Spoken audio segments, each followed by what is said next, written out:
Bonjour à tous, bienvenue sur cette nouvelle vidéo de témoignage des utilisateurs Civil 3D. Je suis Guillaume Berson, spécialiste technique des logiciels infrastructure chez Autodesk. Et j'ai aujourd'hui avec moi Olivier Darmédru de la société FL660. Comment allez-vous, Olivier? Ça va et vous? Très bien, merci beaucoup. Merci de nous rejoindre pour nous parler de votre expérience avec le logiciel Civil 3D. Et je vous propose, pour commencer, plus simple, de présenter votre société, si vous le voulez bien. On va partager Avec des plaisir. slides que vous nous avez préparés, donc la société FL660. Donc FL660, nous on est basé en Haute-Savoie. On a un petit cabinet de maîtrise d'œuvre de 3 personnes. Arnaud Boson qui est le maître d'œuvre, moi-même qui suis au bureau d'études, chargé de projet, chargé d'études, et Olivier Fargue qui s'occupe de la partie exécution des projets, donc qui est notre chargé d'affaires. La société a été créée en 2019 par Arnaud Boson.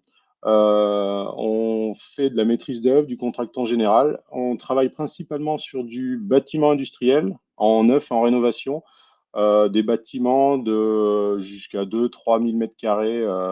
Voilà, on ne fait pas de gros bâtiments logistiques. Nous, on fait plutôt du petit ou du moyen bâtiment. Et on fait de plus en plus de rénovation et parce que le marché se dirige là-dessus. Voilà, on travaille sur les deux Savoies, l'Ain et l'Isère, donc sur la partie nord des Alpes. OK. Oh, voici quelques-uns de nos projets que nous avons réalisés. On peut voir un garage poids lourd, donc avec une station de lavage fermé à l'intérieur du bâtiment, un atelier de maintenance des camions, une carrosserie. On a également fait des entrepôts logistiques, des rénovations aussi de magasins. En fait, on n'a pas de typologie de client fixe, on sait tout faire. En fait, le client vient avec son cahier des charges et puis on s'adapte à son cahier des charges. OK, donc des activités quand même, assez variées. Merci Exactement. pour cette présentation. 1 question que je vais vous poser, comment vous êtes venu à utiliser le logiciel Civil 3D?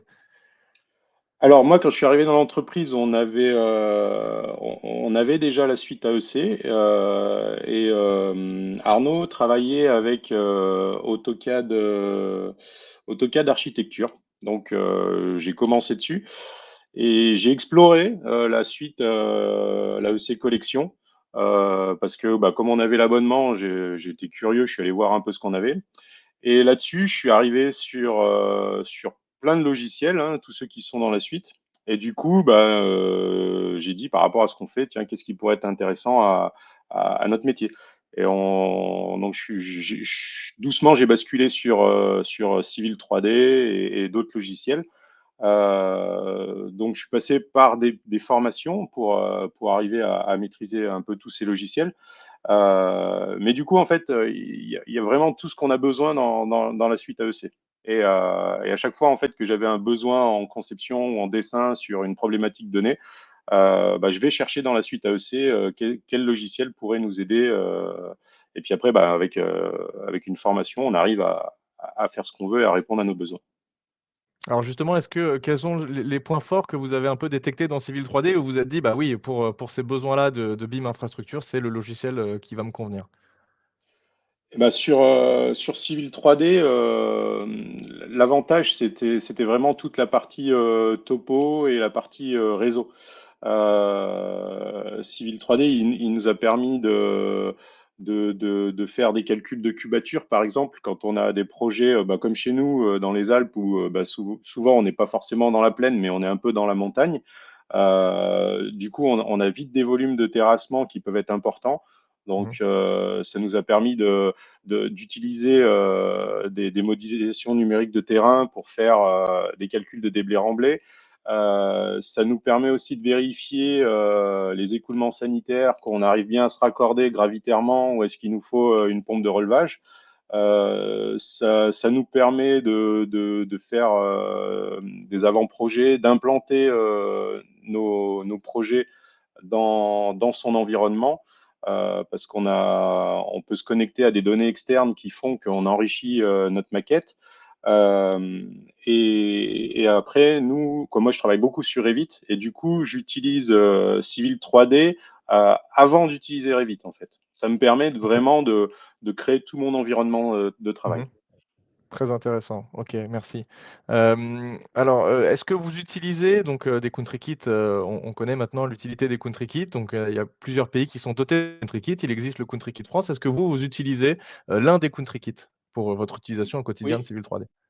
oui, nous on utilise le Country Kit France, qui est vraiment en fait euh, une, euh, une adaptation au marché français de Civil 3D. Ça amène une personnalisation de Civil 3D, parce que bon, c'est un logiciel comme tous les logiciels Autodesk qui sont faits pour l'international, hein. Mhm. Mais du coup, en France, on a des normes particulières, on a pas mal de choses entre guillemets franco-françaises, hein, comme quand on fait un rond-point, quand on fait une route, quand on fait des choses comme ça, même dans la façon de présenter les dossiers, les normes de dessin, les couleurs des réseaux, les choses comme ça. Et en fait, le Country Kit permet vraiment de tout de suite adapter le logiciel à notre utilisation. Du coup, il y a un gros gain de temps Mhm. là-dessus, c'est qu'en utilisation de CountryKit, en utilisant le CountryKit, on a directement la bonne couleur pour nos réseaux EP, par exemple, Mhm. la bonne typologie, on utilise tout de suite les bonnes bibliothèques de matériaux, et ça, c'est Mhm. extrêmement intéressant. Ouais, ce qui n'empêche pas après de venir modifier, rajouter des gabarits si on a besoin, évidemment, mais le country kit vient apporter une Ah oui, première oui, base, voilà, en tout oui. cas, au travail. Ouais. Oui, oui, Euh, ça reste très souple, oui. Mais Tout à fait. ça permet, voilà, comme nous, on est tout petit, du coup, on n'a pas forcément une bibliothèque Mhm. de ressources. Ça nous permet d'en avoir une à disposition. Ouais, tout à fait. Les services cloud, donc vous savez qu'avec votre collection AEC, vous avez accès notamment à du Docs, donc et stockage en illimité dans le cloud. Est-ce que vous utilisez, vous, ces services-là? Alors, oui, nous, on utilise beaucoup Docs parce que ça nous permet d'utiliser un flux de travail entre Civil 3D et Revit. Ça permet aussi de stocker des fichiers en externe, des fichiers qui peuvent être volumineux, comme des nuages de points, des choses comme ça. Ça nous permet de visualiser des fichiers à n'importe quel endroit, puisque Doc, c'est un cloud, donc il est accessible par un site internet, par Internet en fait. Donc quand on est chez un client avec un iPad, on peut, via Docs, ouvrir un fichier Revit, ouvrir un fichier Civil 3D, un DWG, on peut visualiser un nuage de points. Docs est très puissant là-dessus, il permet vraiment de lire une multitude de fichiers. On peut lire aussi de l'IFC, plein de choses. On peut récupérer nos plans aussi, on peut les annoter, ça ouvre vraiment plein de possibilités. Et, euh, et nous, il fait partie de notre flux de travail, vraiment. Ok, super. Ouais, effectivement, il y a beaucoup de formats. Alors, de tête, il y a plus de 80 formats qu'on peut ouvrir directement dans Docs. On peut en stocker plus que ça. On n'a pas de limite sur la partie stockage en termes de format, mais pour les ouvrir et les consulter directement, donc de l'AutoCAD, du Revit, du nuage de points, etc., ça peut se faire directement dans Docs. Je vous propose, ah oui, une dernière question, pardon, avant qu'on passe à la présentation de vos projets. Est-ce que vous utilisez, et là vous avez une petite slide pour ça, est-ce que vous utilisez d'autres logiciels de la collection AEC? Vous nous en avez déjà dit quelques-uns, on a parlé de Docs notamment, mais est-ce que vous avez d'autres Oui, logiciels de la collection AEC que vous utilisez assez couramment ou de temps en temps?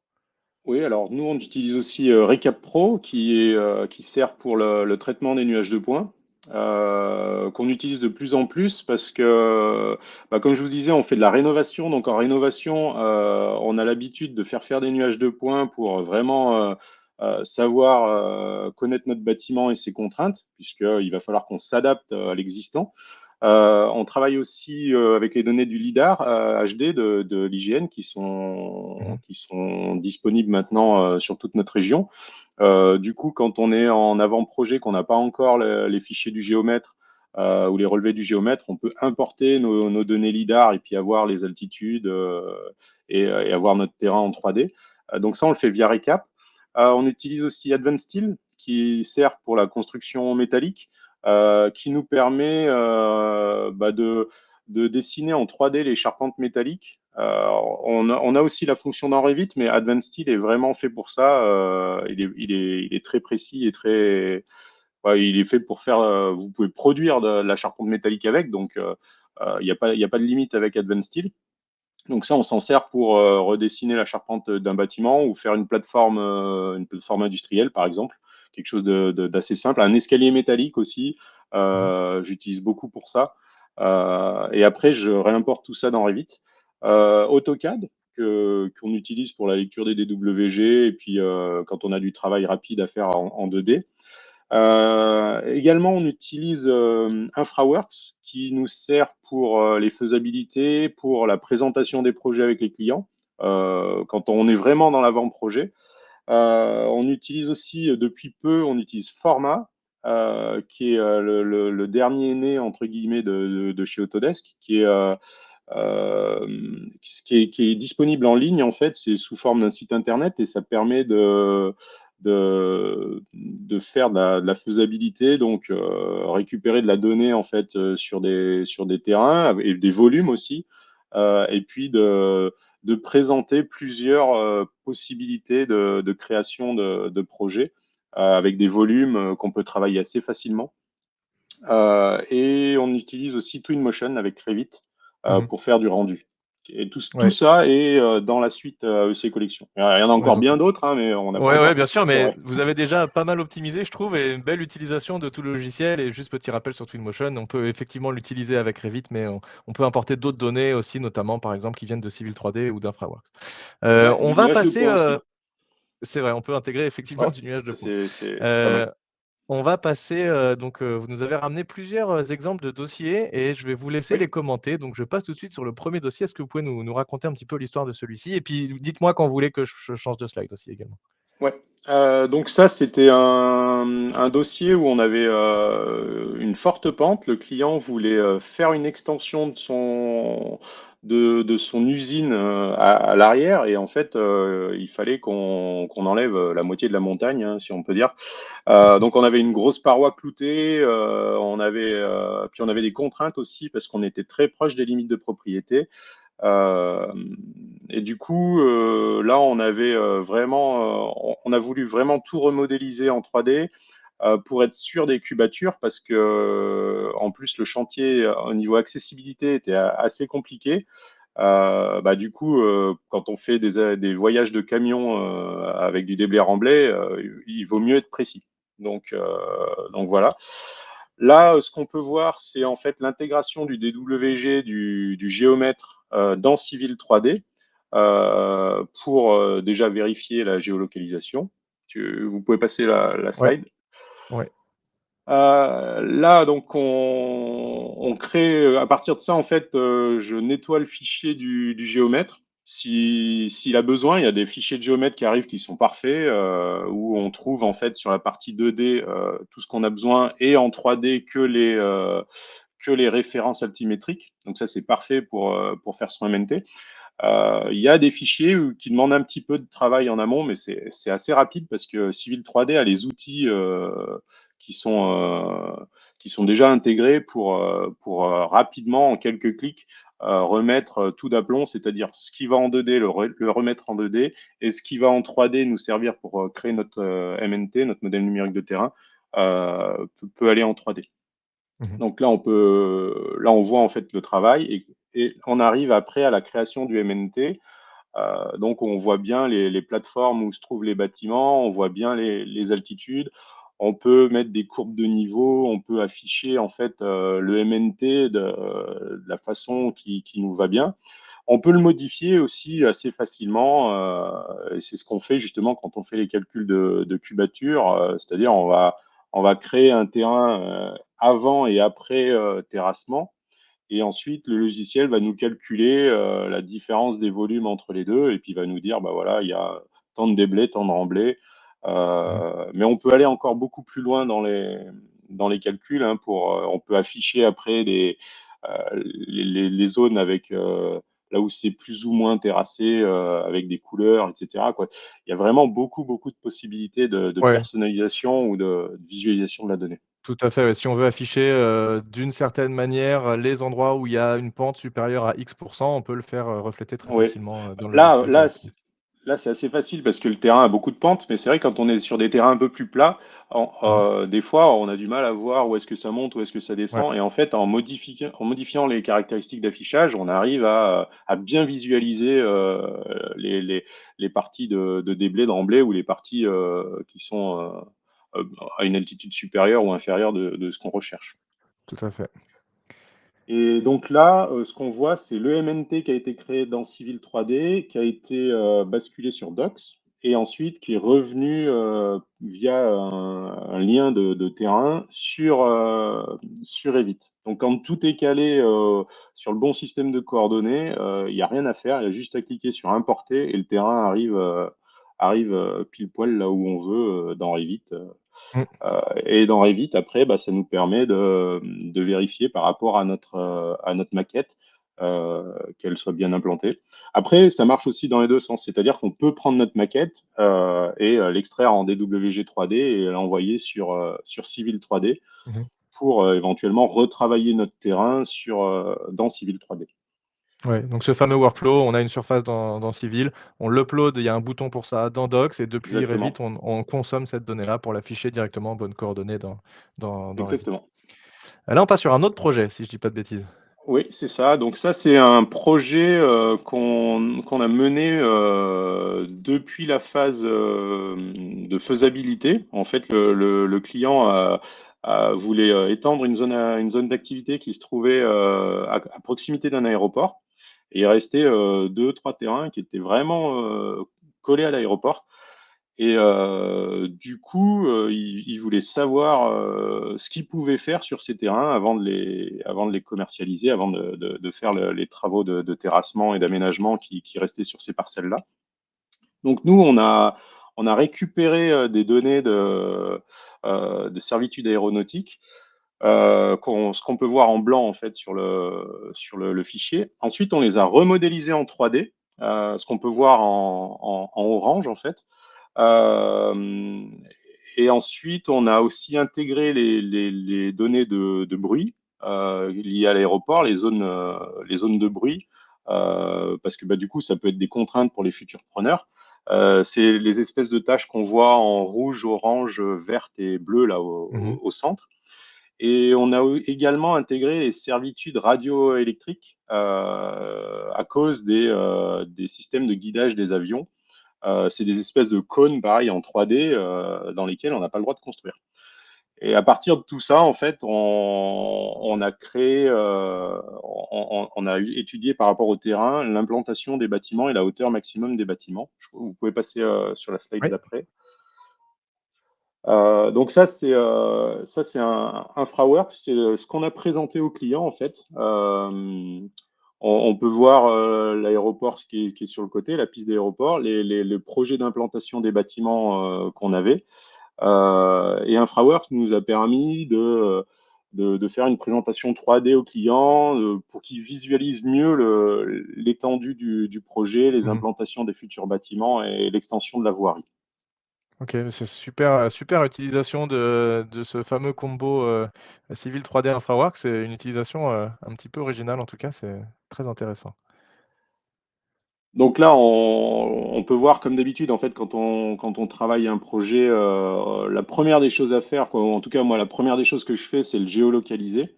Pour être sûr, en fait, que mon DWG ou les fichiers sur lesquels je vais travailler soient bien référencés. C'est toujours pareil, c'est très important dans le workflow, parce que quand on va échanger des fichiers entre logiciels, eux, la première chose qu'ils vont faire, c'est leur donner une position. Donc, s'ils ont Mhm. tous la même position, en fait, les superpositions des fichiers marchent très bien. Donc, c'est pour ça, c'est la première chose à vérifier. On peut passer sur la slide suivante. Oui. Donc là, toujours sur ce projet-là, on a également étudié le déplacement en fait d'un bassin de rétention qui était en fait sur les parcelles qui restaient. Et du coup, on a repris tout le réseau EP existant, on l'a modifié. Donc, on a fait des études pour vérifier que on pouvait se raccorder gravitairement, que les diamètres des canalisations allaient être suffisantes, etc., etc. Civil 3D nous a permis de faire tout ça, c'est-à-dire qu'on a positionné nos regards, on a positionné nos canalisations avec les diamètres et les pentes, et on a pu vérifier que tout fonctionnait.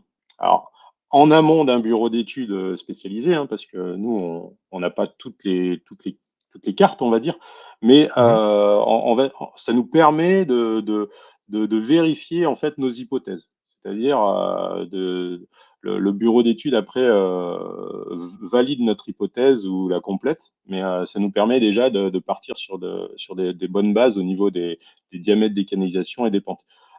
Ça peut être important parce que si on peut pas se raccorder gravitairement et du coup, il faut créer des systèmes de relevage, ça n'a pas le même impact financier sur le Mhm. projet. Oui, Du tout à coup, fait. en fait, Civil 3D nous permet de faire tout ça. Bah là, on avait pareil, ça nous a permis en fonction du volume d'eau qu'on voulait retenir, de calculer la surface du bassin, les déblais remblais qu'on a pu optimiser avec Civil 3D pour dire voilà, le bassin, on l'implante là, on va faire le fond à tel niveau, les berges, on va les monter à telle altitude, etc. Donc, on se sert de Civil 3D pour ça. Super. Là, est-ce que c'est le même projet, celui-ci? Oui, oui, c'est le même projet. Ok. Donc, en fait, on peut voir en haut à droite, c'est les profils types. Les profils types, c'est ce qui sert en fait à créer la voirie. La voirie, en fait, elle va être travaillée sous Civil 3D comme une extrusion, en fait. Donc, le profil type, en fait, c'est la coupe en travers de la voirie qu'après, on va extruder. Et en dessous, on peut voir aussi, c'est les profils en travers. C'est-à-dire que par rapport à toute la 3D qu'on a vue tout à l'heure, des servitudes radioélectriques, des servitudes aéronautiques, etc., on a fait des coupes tous les X mètres. Et en fonction de ces coupes, on a fait des hypothèses d'altitude maximum de bâtiments. C'est-à-dire, bah, sur telle zone, on peut monter le bâtiment jusqu'à 8 mètres. Après, plus on va se Mhm. rapprocher de l'aéroport, bah, plus le bâtiment va être petit. Et à partir d'un moment donné, on dit, bah, là, on peut plus construire parce que on est à moins de 5 mètres de haut, par exemple. Et donc, ça nous a permis de déterminer des bandes de constructibilité parallèles à l'aéroport avec des hauteurs maximum de bâtiments. Et ces données-là, en fait, ont été transmises aux preneurs qui, eux, ont pu faire leur étude d'implantation de bâtiments et de là déterminer des volumes en disant, ben voilà, moi je sais que je peux mettre 1000 mètres carrés à 8 mètres de hauteur. Ensuite, là, je vais plutôt Mhm. mettre mes bureaux parce que le bâtiment, je vais l'arrêter à 5 mètres. Là, je vais plutôt mettre des garages parce que je sais que j'ai pas besoin de beaucoup de hauteur, etc. Donc, c'était de la donnée très importante pour eux pour en fait optimiser le foncier puisque le but principal de cette étude, c'était bien ça, c'était d'optimiser le foncier, de pouvoir, sur cette surface-là, mettre le maximum d'entreprises ou le maximum de preneurs pour ça. On peut passer Ouais, sur la tout à suivante. fait. Et en fait, ouais, si je comprends bien, grâce à ces éléments que vous leur avez fournis, vous leur avez assuré en fait d'être dans les clous et qu'ils puissent optimiser au maximum. Donc, en utilisant cette notion de coupe qui vient intersecter les éléments que vous avez produits et vérifier que la hauteur maximale. Exactement. Donc, c'est très très Ouais, intéressant. c'est ça. Ouais. En fait, on a déterminé des zones de constructibilité avec des hauteurs maximum et Mhm. des zones où justement on ne pouvait pas construire. Ouais. Donc là, vous avez un Donc, projet 3D, donc vous parliez d'extrusion tout à l'heure, c'est ce genre de rendu-là qu'on peut obtenir donc avec un petit profil en travers et on extrude le long d'un profil en long exactement. pour obtenir un projet 3D de voirie. Exactement, voilà. Donc là, c'est une voirie où on peut voir différentes couches de voirie, une bordure, un trottoir. On avait une particularité parce que du coup, on avait un trottoir mixte cycliste-piéton. Le client, on aurait pu faire une voirie à double pente, mais on a opté pour une voirie monopente où on renvoyait toutes les eaux d'un seul côté. Euh, en fait, Civil 3D nous permet de faire, d'étudier tout ça, en fait. C'est de se dire quel type de route je vais pouvoir créer, où est-ce que je récupère mes eaux, où est-ce que je passe mes réseaux, et d'adapter aussi le profil de la route par rapport au terrain naturel. Là, ça se voit pas beaucoup, mais en fait, la route, sur la fin du chemin qu'on a aménagé, il y avait une cassure de 80 centimètres parce qu'en fait, le terrain sur lequel on a travaillé, c'était un vieux remblai. Et sur le côté, en fait, c'est des champs constructibles, donc il y avait un gros delta de niveau. Et en fait, on a pu adapter la courbe de la route pour l'optimiser par rapport au terrain naturel. Et ça, on l'a fait avec le projet 3D, c'est-à-dire avec des coupes en travers, avec des profils en Mhm. long, et de se dire, bah voilà, je vois mon terrain naturel qui s'affiche. Est-ce que ma route, je la fais monter ou descendre pour pouvoir justement optimiser notre route. Et le Mhm. projet 3D permet de visualiser ça. Et bah, après, c'est pareil, on peut en sortir des linéaires de bordure, des surfaces d'enrobés, des volumes, de terrassement, etc., Tout à etc. fait. Et donc là, Et on là, arrive à donc, la conclusion et l'exécution des travaux. c'est ça. Donc, en bas, on peut voir le raccord des tubes EP qu'on voyait tout à l'heure en bleu, là, sur la slide. Mhm. Donc, il y a un gros ouvrage qui a été fait, parce que les tubes, il y a quand même du 1200. Hein, on ne voit pas très bien sur les photos, mais c'est quand même des gros bébés.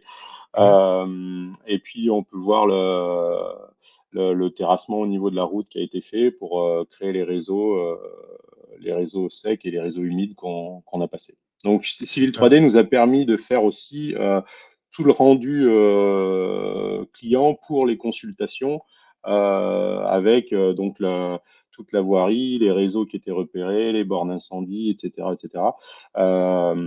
Et en fait, quand on a eu le retour du terrassier qui a réalisé le projet, on s'est rendu compte qu'il n'avait pas modifié grand-chose sur nos plans. Donc, Civil 3D nous a été d'une grande utilité. Et Ouais, ce qui est plutôt une bonne nouvelle.